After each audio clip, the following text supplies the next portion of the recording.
বৃহস্পতিবারের মধ্যে পুলিশ সদস্যদের কাজে যোগ দেওয়ার নির্দেশ। শিক্ষার্থীদের উপর ব্যবহার হয়েছে মারণাস্ত্র। শপথ নিলেন প্রধান বিচারপতি ও অন্তর্বর্তী সরকারের 2 উপদেষ্টা। সুপ্রিম কোর্ট সংস্কারে উদ্যোগ। ইসলামী ব্যাংকের প্রধান কার্যালয়ে সন্ত্রাসী হামলা, গুলিবিদ্ধ 6। জড়িতদের বিরুদ্ধে নেওয়া হবে আইনগত ব্যবস্থা।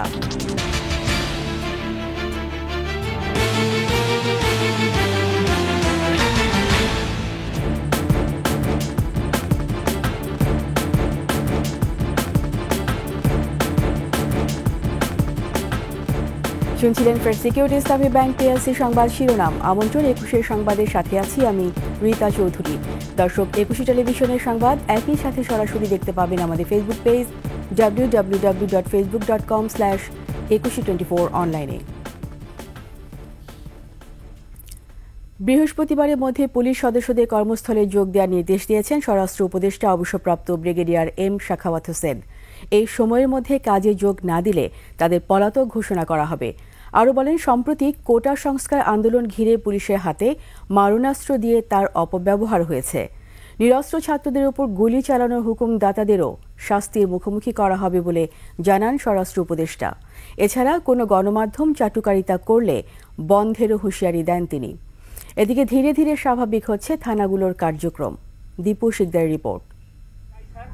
এই বাহিনীটাকে স্যার এই যে রাজনীতিকরণ, এই রাজনীতিকরণ থেকে আমাদের দাবি দেওয়া প্রধান যে বিষয়টা সেটা হচ্ছে আমরা রাজনীতিকরণের মধ্যে স্যার থাকতে চাই না।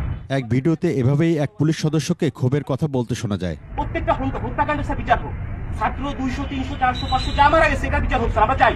তবে সব শঙ্কা সরিয়ে দেশের 599টি থানাগুলোর কার্যক্রম শুরু হয়েছে, যার মধ্যে সেনাবাহিনীর নিরাপত্তার মধ্যে মেট্রোপলিটনগুলোর 110টি থানার মধ্যে 97টি থানার কার্যক্রম শুরু হয়েছে। দায়িত্ব পালন করতেছি, যখন আসলে তাদের সেবা দিচ্ছি। কেউ অভিযোগ করলে অভিযোগ নিচ্ছি, কেউ জিডি করলে জিডি নিচ্ছি। আমাদের মধ্যে একটা আতঙ্ক আছে এখনও, যে এত বড় একটা ঘটনা ঘটে গেছে, তারপর আমরা জনগণের সেবায় নিয়োজিত, সেক্ষেত্রে জনগণের সেবা দেওয়ার চেষ্টা করতেছি। বদলাতে শুরু করেছে রাজধানীর পল্টন থানার চিত্র। থানা পরিষ্কার করছেন পরিচ্ছন্নতা কর্মীরা। এদিন থানায় হাজির ছিলেন পুলিশ সদস্যরা। আমরা গতকাল থেকে এগুলো পরিষ্কার পরিচ্ছন্ন করার চেষ্টা করতেছি, এবং বিভিন্ন লোকজন সহযোগিতা করতেছে, তারাও হেল্প করতেছে। তো পরিবেশ হলে আমরা আমাদের কার্যক্রম শুরু করব ইনশাল্লাহ। এদিকে সাম্প্রতিক সহিংসতায় আহত পুলিশ সদস্যদের দেখতে যান স্বরাষ্ট্র উপদেষ্টা। সে সময় তিনি তাদের চিকিৎসার খোঁজ খবর নেন। পুলিশের হাতে যারা মারণাস্ত্র তুলে দিয়েছিল তাদের কোনো ছাড় নয় বলে জানান তিনি। মারণাস্ত্র দিয়েছে পুলিশের হাতে 7.62 দেখে আমি আশ্চর্য হয়ে গেছি। পুলিশকে আপনি আর পুলিশ লাঠিয়াল বাহিনীর মতো পরিচালিত করতে পারবেন না। আমি চেষ্টা করব যে হুকুমদাতা যারা ছিল, দে শুড বি পানিশড। এদিকে প্রথম কার্যদিবসে সচিবালয়ে তিনি কথা বলেন সাংবাদিকদের সঙ্গে। যদি আপনি মনে করেন যে আমি আসলাম দখল করব, বাজার দখল করব, ঘাট দখল করব, এটা দখল করব, চাঁদাবাজি করব, কিছুদিন করেন, কিন্তু আমি সেনা প্রধানকে বলেছি, রিকোয়েস্ট করেছি, পা ভেঙে যেতে আপনাদের।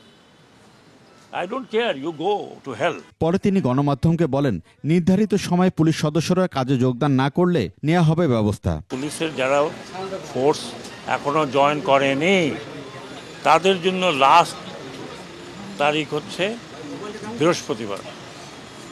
বৃহস্পতিবার পর্যন্ত যদি আপনারা কেউ ফোর্সে জয়েন না করেন, তাহলে আমি আইজিপি সাহেবের সাথে আলাপ করেছি, র্যাবের ডিজির সাথে আলাপ করেছি, মেট্রোপলিটন পুলিশ কমিশনারের সাথে আলাপ করেছি।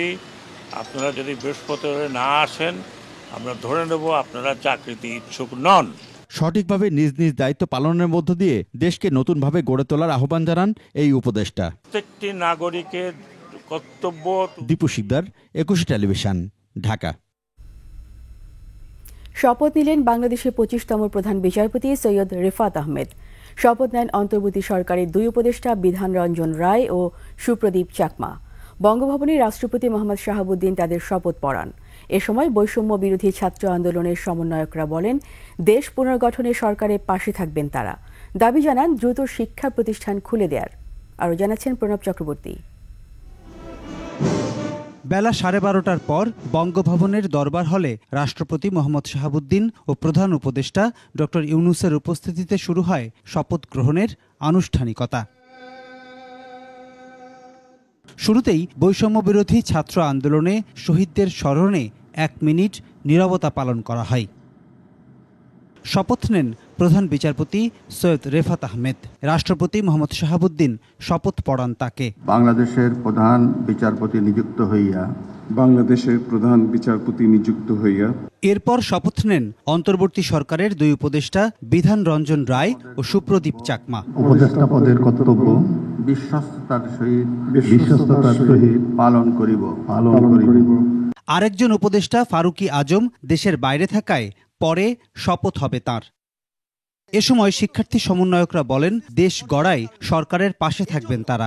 আমরা আমাদের জায়গা থেকে প্রধান বিচারপতি হিসেবে এমন একজনকে নিয়ে কথা বলেছি, আমরা বিশ্বাস করি যার গ্রহণযোগ্যতা এই মুহূর্তে পুরো বাংলাদেশে সবচেয়ে বেশি, এবং শুধু বাংলাদেশ নয় পৃথিবীব্যাপী যার একটি সুনাম রয়েছে। এই বিচার বিভাগ যেন নির্বাহী বিভাগ থেকে স্বাধীন হয়ে কাজ করতে পারে, এদেশের মানুষের ন্যায্য যে অধিকারটা সে যেন ন্যায্য বিচার পায় সেটা নিশ্চয়তা প্রদান করতে পারে। রাষ্ট্র সংস্কার পূর্ণাঙ্গ না হওয়া পর্যন্ত আমরা এই অন্তর্বর্তীকালীন সরকারের সবসময় তাদের কাছেও আমরা একটা প্রেসার গ্রুপ হিসাবে আমরা কাজ করে যাব। আমরা ছাত্র প্রতিনিধির জায়গা থেকে বলতে চাই, ক্যাম্পাস হল এবং শিক্ষা ব্যবস্থাকে যত দ্রুত আবার রিফর্ম করা যায় এবং রিফর্ম করে আবার এটাকে সচল করা যায়। দেশের প্রয়োজনে ছাত্ররা নিবেদিত প্রাণ হয়ে কাজ করবে এমন প্রত্যয় জানান সমন্বয়করা।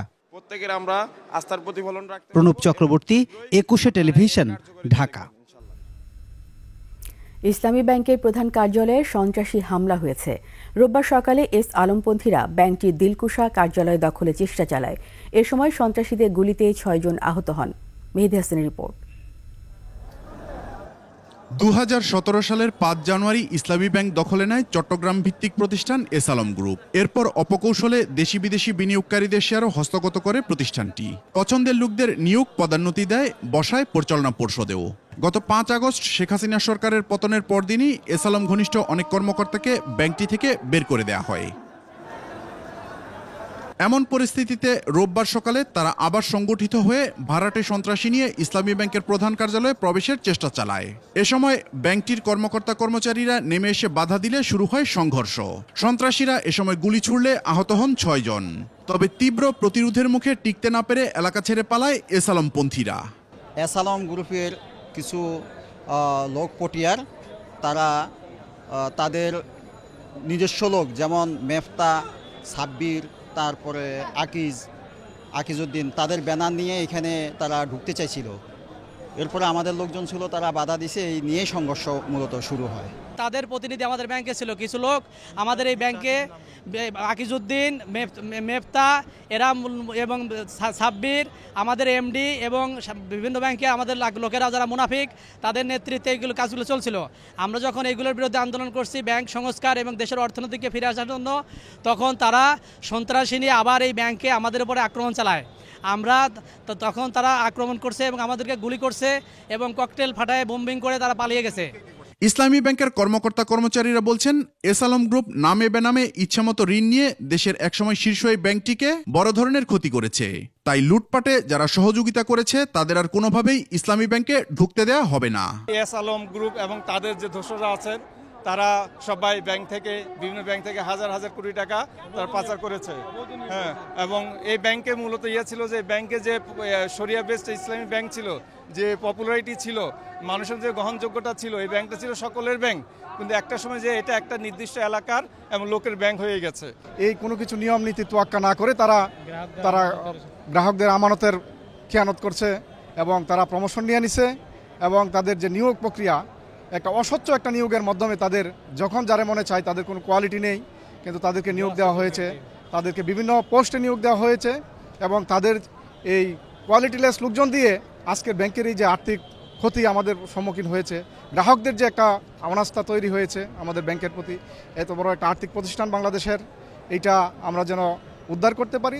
এস আলম গ্রুপের অপতৎপরতা ঠেকাতে সতর্ক রয়েছে ইসলামী ব্যাংকের কর্মকর্তা কর্মচারীরা।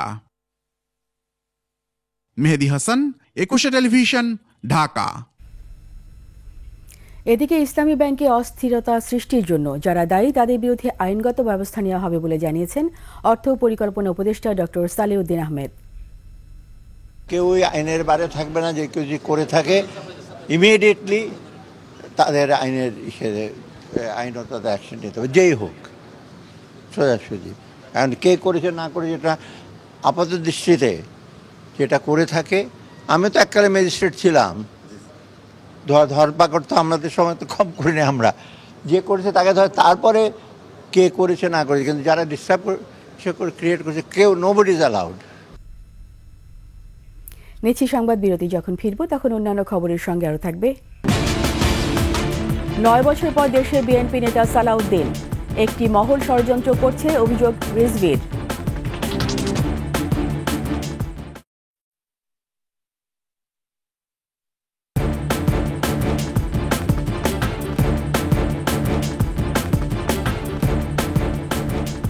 আবার আমন্ত্রণ 21 সংবাদে। 9 বছর পর দেশে ফিরেছেন বিএনপি স্থায়ী কমিটির সদস্য সালাউদ্দিন আহমেদ। ভারতের দিল্লি থেকে দুপুরে হজরত শাহজালাল আন্তর্জাতিক বিমানবন্দরে পৌঁছান তিনি। এদিকে গোটা দেশকে অস্থিতিশীল করতে একটি মহল এখনও ষড়যন্ত্র করছে বলে অভিযোগ করেছেন বিএনপির সিনিয়র যুগ্ম মহাসচিব রুহুল কবির রিজভী। মোহাম্মদ কবিরের রিপোর্ট। 2015 সালের 10 মার্চ রাজধানীর উত্তরা থেকে নিখোঁজ হন বিএনপির স্থায়ী কমিটির সদস্য সালাউদ্দিন আহমেদ। নিখোঁজের 2 মাস পর 11 মে ভারতের মেঘালয়ের শিলংয়ে স্থানীয় পুলিশ তার সন্ধান পায়।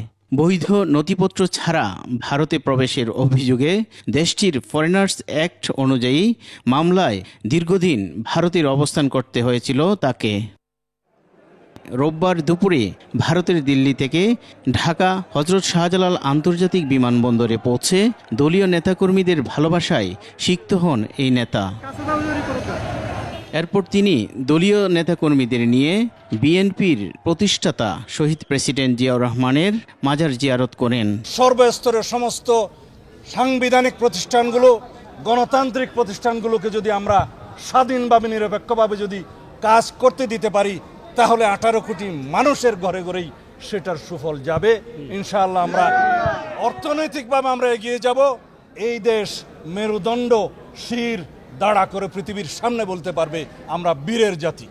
অন্যদিকে রোববার সকালে বৈষম্য বিরোধী ছাত্র আন্দোলনে আহত নেতাকর্মীদের ঢাকা মেডিকেল কলেজ হাসপাতালে দেখতে যান বিএনপির সিনিয়র যুগ্ম মহাসচিব রুহুল কবির রিজভী।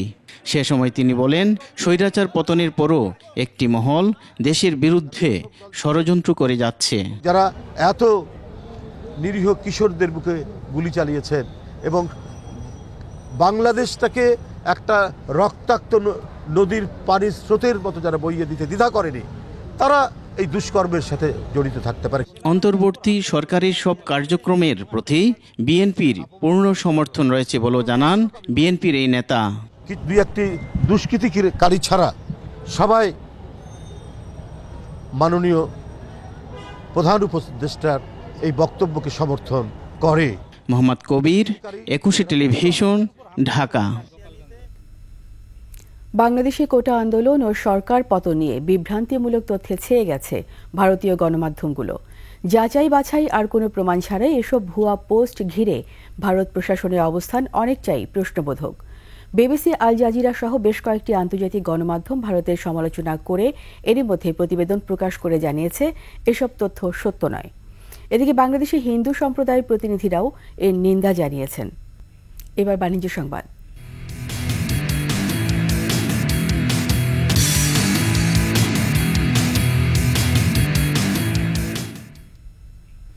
প্রতিবারের মতো এবারও Akij food and beverage limited এসে দাঁড়িয়েছে তরুণদের পাশে।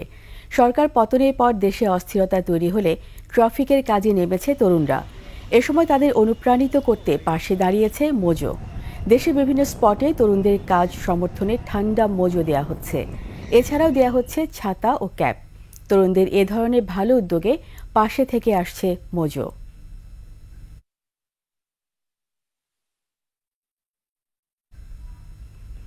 নিচে আবারও সংবাদ বিরতি, যখন ফিরব তখন অন্যান্য খবরের সাথে আরও যা থাকবে। সাকিবকে রেখেই পাকিস্তান সিরিজের জন্য 16 সদস্যের দল ঘোষণা।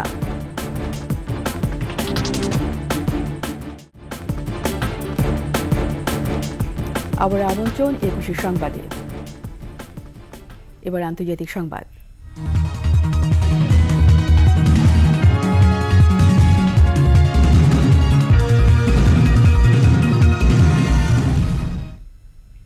প্রথমবারের মতো রাশিয়ায় আক্রমণের কথা স্বীকার করলেন ইউক্রেনের প্রেসিডেন্ট ভ্লাদিমির জেলনেস্কি। 5 দিন ধরে টানা আক্রমণ চালিয়ে একটি শহর দখলের চেষ্টা করছে ইউক্রেনীয় সেনারা, এমনটি জানিয়েছেন জেলনেস্কি। 2022 সালের ফেব্রুয়ারিতে ইউক্রেনে পূর্ণ মাত্রায় রুশ আক্রমণ শুরুর পর থেকে এটি এখন পর্যন্ত ইউক্রেনীয় বাহিনীর সবচেয়ে বড় অগ্রগতি। ইউক্রেনে রুশ আগ্রাসনের 2.5 বছরের মধ্যে প্রথম রাশিয়ায় হামলার কথা স্বীকার করে এক বিবৃতিকে জেলনেস্কি বলেন, তার সামরিক বাহিনী রাশিয়ায় পশ্চিম কুরস্ক অঞ্চলে আক্রমণ চালাচ্ছে। রাশিয়ার অভ্যন্তরে 10 কিলোমিটার এলাকা জুড়ে লড়াই চালিয়ে যাওয়ার পাশাপাশি একটি শহরও দখল করার চেষ্টা করা হচ্ছে।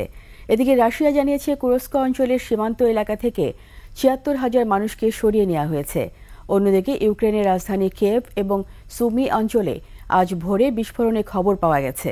রাশিয়াকে নতুন করে ব্যালিস্টিক ক্ষেপণাস্ত্র দিচ্ছে ইরান। এসব অস্ত্র ইউক্রেনে চলমান যুদ্ধে ব্যবহার করবে রাশিয়া। এবার খেলার সংবাদ।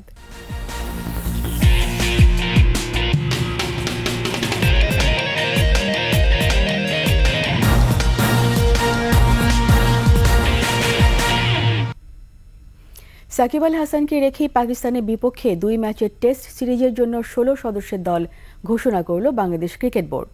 নাজমুল হোসেন শান্তর নেতৃত্বে দলে আছেন মাহমুদুল হাসান জয়, জাকির হাসান, সাদমান ইসলাম, মমিনুল হক, মুশফিকুর রহিম, লিটন দাস, মেহেদি হাসান মিরাজ, তাইজুল ইসলাম, নাইম হাসান, নাহিদ রানা, শরীফুল ইসলাম, হাসান মাহমুদ, তাসকিন আহমেদ, খালেদ আহমেদ। এই সফরের জন্য সোমবার দেশ ছাড়বে বাংলাদেশ দল। কানাডা থেকে সাকিব আল হাসান সরাসরি যাবেন পাকিস্তানে। 2 ম্যাচের সিরিজটি শুরু হবে 21 আগস্ট। প্রথমটি হবে রাওয়ালপিন্ডিতে 30 আগস্ট, দ্বিতীয় ম্যাচ হবে লাহোরে। এরই সাথে শেষ করছি 21 সংবাদ। যাবার আগে ফার্স্ট সিকিউরিটি ইসলামী ব্যাংক পিএলসি সংবাদ শিরোনামগুলো আরও একবার। বৃহস্পতিবারের মধ্যে পুলিশ সদস্যদের কাজে যোগ দেওয়ার নির্দেশ। শিক্ষার্থীদের উপর ব্যবহার হয়েছে মারণাস্ত্র। শপথ নিলেন প্রধান বিচারপতি ও অন্তর্বর্তী সরকারের 2 উপদেষ্টা।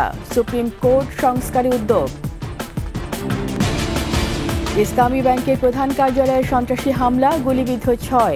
জড়িতদের বিরুদ্ধে নেওয়া হবে আইনগত ব্যবস্থা।